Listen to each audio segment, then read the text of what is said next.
పూర్తి వివరాలకు చదవండి రేపటి అక్షర శిల్పం దినపత్రికలో.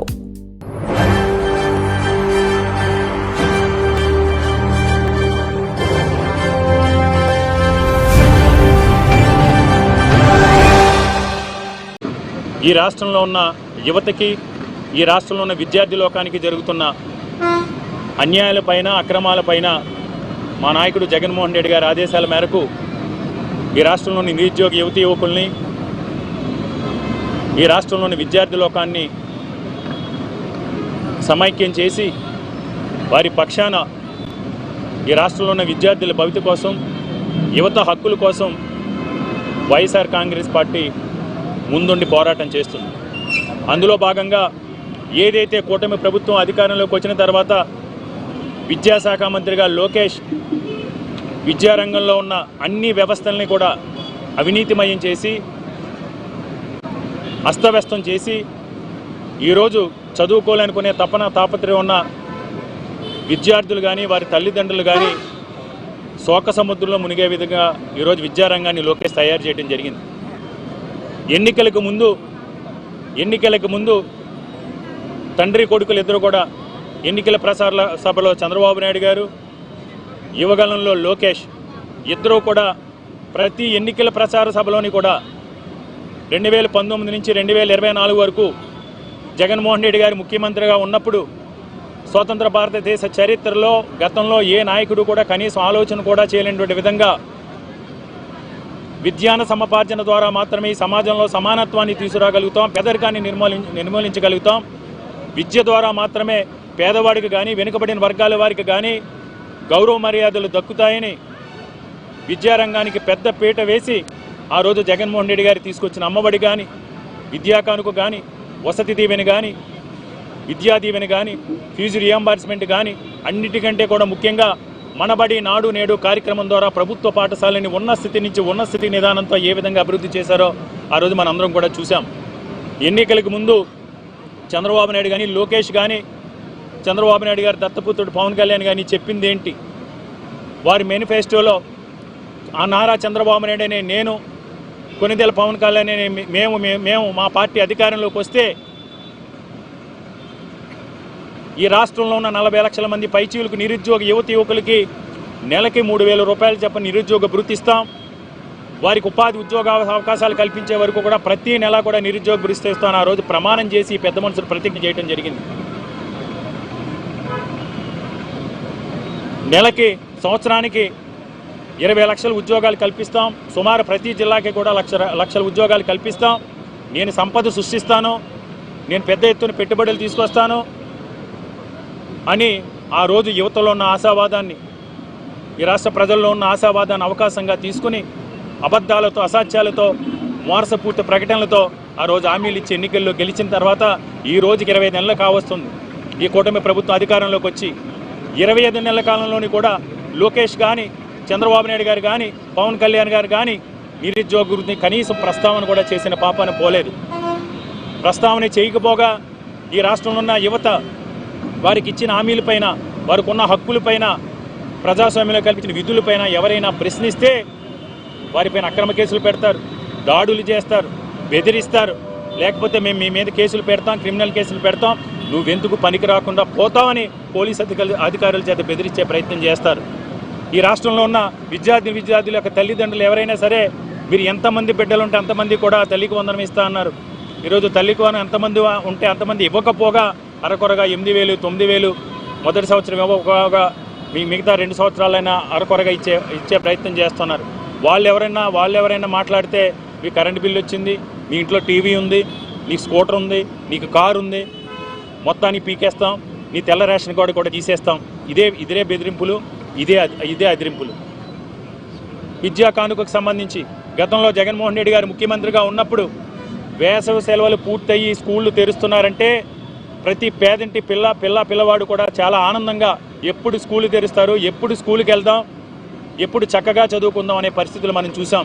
ఎందుకంటే స్కూలు తెరిచిన వెంటనే జగన్మోహన్ రెడ్డి గారు కొత్త టెక్స్ట్ బుక్స్, కొత్త నోట్ బుక్స్, కొత్త యూనిఫామ్, కొత్త షూ, కొత్త టై, కొత్త బెల్ట్ ఇచ్చి ఎదిగే వయసులో, చదువుకునే వయసులో ఆ తల్లిదండ్రుల ఆత్మాభిమానాన్ని, పిల్లల్లో ఆత్మవిశ్వాసాన్ని కూడా పెంపొందించి విద్యారంగంలో ఆ రోజు ప్రతి పేదింటికి పేదింటి కుటుంబాల్లోనూ కూడా జగన్మోహన్ రెడ్డి గారి సంతోషాలు నిలపడం జరిగింది. కానీ ఈరోజు అది లేదు. లోకేష్ చెప్తాడు మొన్న ఈ సంవత్సరం విద్యాకానికి ఇస్తామో ఇవ్వలేమో చెప్తామని. సరే, తల్లికి వందనం గురించి మనందరికీ కూడా తెలుసు. ముఖ్యంగా మేము సనాతన ధర్మం, హిందూ ధర్మం, దేవాలయ నిధులు, దేవాలయ భూములు దేనికి కూడా వాడకూడదని చెప్పి ఈ పెద్ద మనుషులు ఈరోజు దేవాదాయ ధర్మశాఖ నిధులు తీసుకొచ్చి తల్లికి వందనం కార్యక్రమానికి, అంటే విద్యాశాఖలో బడ్జెట్ పెట్టకుండా దేవాదాయ ధర్మాదాయ శాఖ నుంచి భక్తులు కానుకలుగా దేవుడికి మొక్కులుగా వేసుకున్న వాటిని తీసుకొచ్చి, ఆ నిధులను తీసుకొచ్చి ఈరోజు తల్లికి వందనం కార్యక్రమానికి వచ్చి పెట్టే ప్రయత్నం చేస్తున్నారు.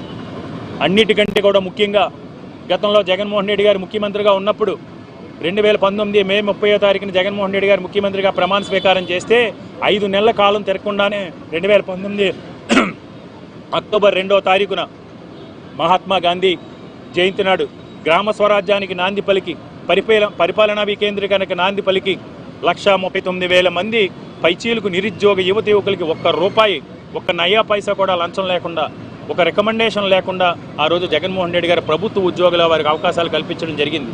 వారికి అనుసంధానంగా స్వయంగా ఆ ప్రాంతాల్లో ఉండేవారిని 2,50,000 మంది వాలంటీర్లకు కూడా స్వయం ఉపాధి జగన్మోహన్ రెడ్డి గారు ఆ రోజు కల్పించడం జరిగింది. కానీ ఈరోజు ఈ అసమర్థ ముఖ్యమంత్రి, ఈ అసమర్థ విద్యాశాఖ మంత్రి డిఎస్సిలో 2025లో జరిగిన డిఎస్సిలో సంవత్సరాల తరబడి నిరీక్షించి రేయింబౌళ్ళు కష్టపడి పరీక్ష రాసిన విద్యార్థుల్ని వారికి అన్యాయం చేస్తూ ఈరోజు డిఎస్సిని దగా డిఎస్సిగా మార్చి, డిఎస్సిని అవినీతిమయం చేసి కాసులకు కక్కుర్తుపడి డిఎస్సిలో టీచర్ పోస్టుల్ని, అన్ని పోస్టులను కూడా వీళ్ళు అమ్ముకునే ప్రయత్నం చేయడం జరిగింది. మేము ఒకటే ప్రశ్నిస్తున్నాం, ఎవడో పనికి మాలిన చదువు చెంజాలేని వాడు 25 లక్షలు 30 లక్షలు ఇచ్చి ఉద్యోగం చేసి ఒక పోరంబోకు అడ్డదారిలో ఉద్యోగస్తుడైతే రేపొద్దున్న భవిష్యత్ తరాల వారికి ఏం బోధిస్తాడు?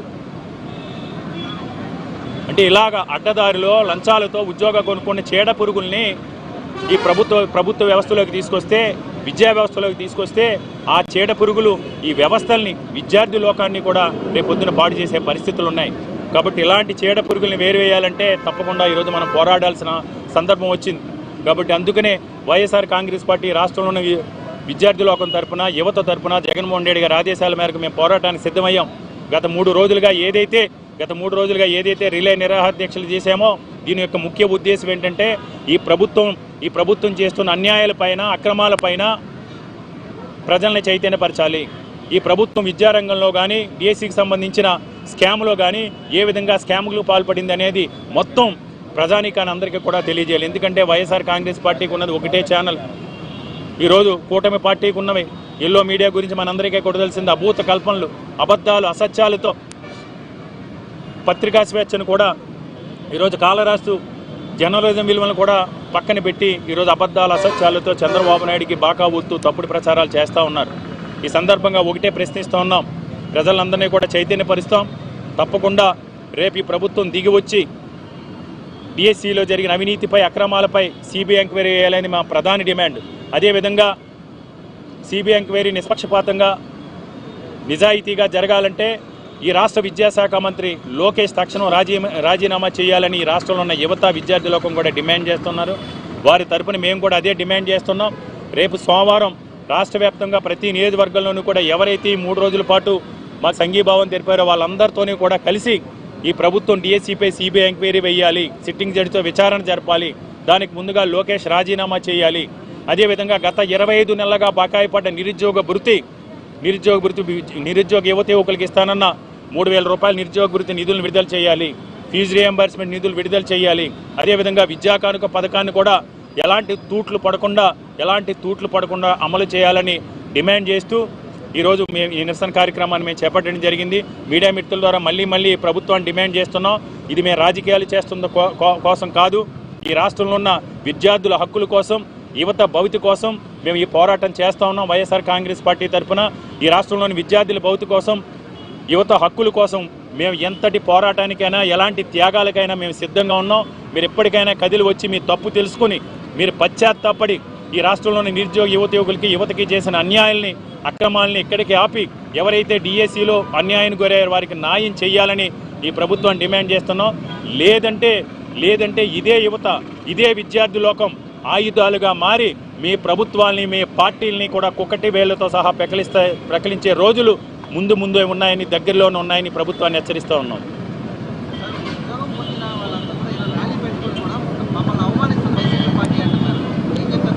ఇప్పుడు ఉద్యోగం పొందిన వాళ్ళందరూ కూడా ర్యాలీ పెట్టుకుని ఎంతమంది పార్టిసిపేట్ చేశారనేది కూడా మనం చూసాం. డిఎస్సికి సంబంధించి మీడియా మిత్రుల ద్వారా డిఎస్సికి సంబంధించి ఏ విధంగా అవతాకలు మారిని, పరీక్షలు రిలీజ్ అయిన తర్వాత ఏ విధంగా మెరిట్ లిస్ట్ మార్చారనేది మనందరం కూడా చూసాం. ఈరోజు ఎవరైతే లంచాలతో 25 లక్షలు 30 లక్షలు ఇచ్చి ఉద్యోగాలు పొందారో వాళ్ళలో చాలామంది ఒక కృత్రిమ ఉద్యమాన్ని సృష్టించడానికి, ఎందుకంటే రేపు పొద్దుట ఇది కనుక దీనిపైన సిబిఐ ఎంక్వైరీ జరిగి సిట్టింగ్ ఎంక్వైరీ జరిగితే వారికి శిక్ష పడి ఊసలు లెక్కబట్టే పరిస్థితులు వస్తాయని సృష్టిస్తున్నారు. నిజంగా మీరు చెప్పినట్టు ఈ ప్రభుత్వానికి చిత్తశుద్ధి ఉంటే, చంద్రబాబు నాయుడు గారికి చిత్తశుద్ధి ఉంటే, లోకేష్ చిత్తశుద్ధి ఉంటే సిబిఐ ఎంక్వైరీ వేయచ్చు కదా. మీరు ఎందుకు సిబిఐ ఎంక్వైరీ వేయట్లేదు? కొన్ని సిట్టింగ్ జడ్జి అది విచారణ జరిపించు కదా. ఇప్పుడు మీరు ఒకటే, ఈరోజు దేశవ్యాప్తంగా జరిగిన నీట్ పరీక్షకు సంబంధించి కూడా కేంద్ర ప్రభుత్వం ఇదే వాదన చేసింది. మొదట్లో దేశంలో ఉన్న యువత అందరూ కూడా జంజీ స్ఫూర్తితో జంజీ వారు మొదలుపెట్టి జంతర్ మంతర్ దగ్గర చేయి కలిపి కథను తొక్కితే ఈరోజు కేంద్ర ప్రభుత్వం దిగి వచ్చి కేంద్ర ప్రభుత్వం మెడలు వంచి కేంద్ర విద్యాశాఖ మంత్రి ధర్మేంద్ర ప్రధాన్ గారు రాజీనామా చేయడం జరిగింది. కేంద్ర ప్రభుత్వమే దిగి వచ్చినప్పుడు ఈరోజు చంద్రబాబు నాయుడు కానీ లోకేష్ కానీ అధికారం శాశ్వతం అనుకుని, ఇది ప్రజాస్వామ్యం కాదు రాచరికం అనుకుని ఈ విధంగా మళ్ళీ కొత్త కృత్రిమ ఉద్యమాన్నే కాదు న్యాయ వ్యవస్థలో లొసుగులను కూడా ఆసరాగా చేసుకుని ఈరోజు కేసులు బనాయించే ప్రయత్నం చేస్తూ ఉన్నారు. సార్, లోకేష్ చర్చకు రమ్మని సవాల్ చేశారు. అన్యాయమైపోయిన అభ్యర్థులు చర్చకు వస్తామని చెప్పి ప్రతి సవాల్ చేస్తే ప్రభుత్వంలో ఉన్న ప్రజలందరూ తోకముడిచారు. ఆ విధానాన్ని ఎలా చూస్తారు? లోకేష్ చేసే సవాళ్ళన్నీ కూడా సత్తా లేని సవాళ్ళు. ఒక సమర్థవంతమైన మంత్రి అయితే సమర్థవంతంగానే డిఎస్సి నిర్వహణ అనేది జరిగేది.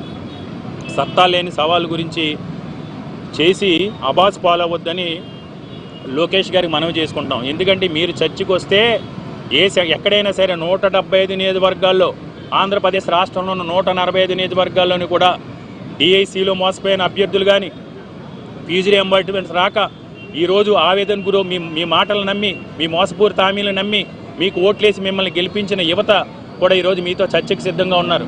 ఈరోజు ఫీజు రియంబర్స్మెంట్ రాని నిరుద్యోగ విద్యార్థులు కూడా మీతో చర్చగా ఉన్నారు. మీరు ఎక్కడైనా ప్లేస్ మీరు ఎంచుకున్న 175 నియోజకవర్గాల్లోని ఏ నియోజకవర్గ సెంటర్లోనైనా సరే మీరు, మీ ప్రభుత్వ పెద్దలు, మీ అధికారులు చర్చకు రండి. ఆంధ్రప్రదేశ్ రాష్ట్రంలో నిరుద్యోగ యువకులు విద్యార్థులు కూడా మీతో చర్చించడానికి, మీ అవినీతి భాగోతాన్ని బట్టబలి చేయడానికి ఈ రాష్ట్రంలో యువత అంతా కూడా కంకణం కట్టుకుని ఉన్నారు. జంజీ స్ఫూర్తితో మీ తాట తీయడానికి కూడా యువత సిద్ధంగా ఉన్నారు.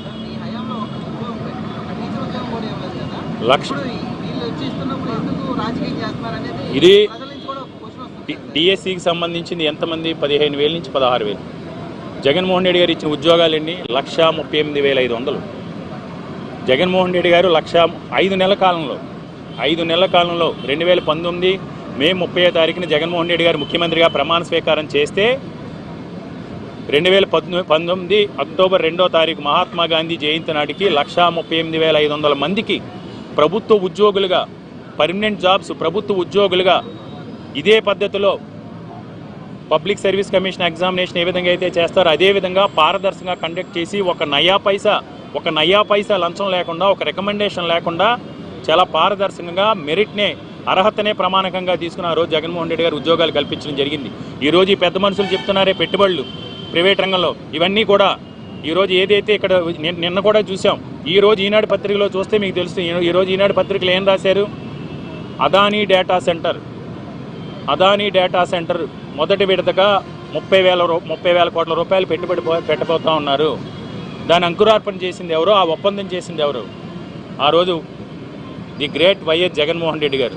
ఆ రోజు గ్లోబల్ ఇన్వెస్ట్మెంట్ సమ్మిట్లో జగన్మోహన్ రెడ్డి గారు తీసుకొచ్చిన 13,43,000 కోట్ల రూపాయలు పెట్టుబడులకు సంబంధించి ఈరోజు చంద్రబాబు నాయుడు చెప్పుతున్న సొల్లు కవర్లన్నీ కూడా ఆ పత్రికలు మోస్తూ ఉన్నాయి. కానీ ఈరోజు కూడా 90% పైగా జరిగిన శంకుస్థాపనలు కానీ, ప్రారంభోత్సవాలు కానీ ఆ రోజు జగన్మోహన్ రెడ్డి గారు తీసుకొచ్చిన పెట్టుబడుల్లో భాగంగానే. వీళ్ళు ఏదైనా పెట్టుబడులు తీసుకొచ్చారు, వీళ్ళు ఏదైనా ఒప్పందాలు చేశారంటే ఏం చేశారంటే బోగస్ కంపెనీలు, సూట్ కేస్ కంపెనీలని ఆంధ్రప్రదేశ్ రాష్ట్రాన్ని తీసుకొచ్చి బ్యాంకులను లూటీ చేయడం కోసం ఫేక్ ప్రొఫైల్.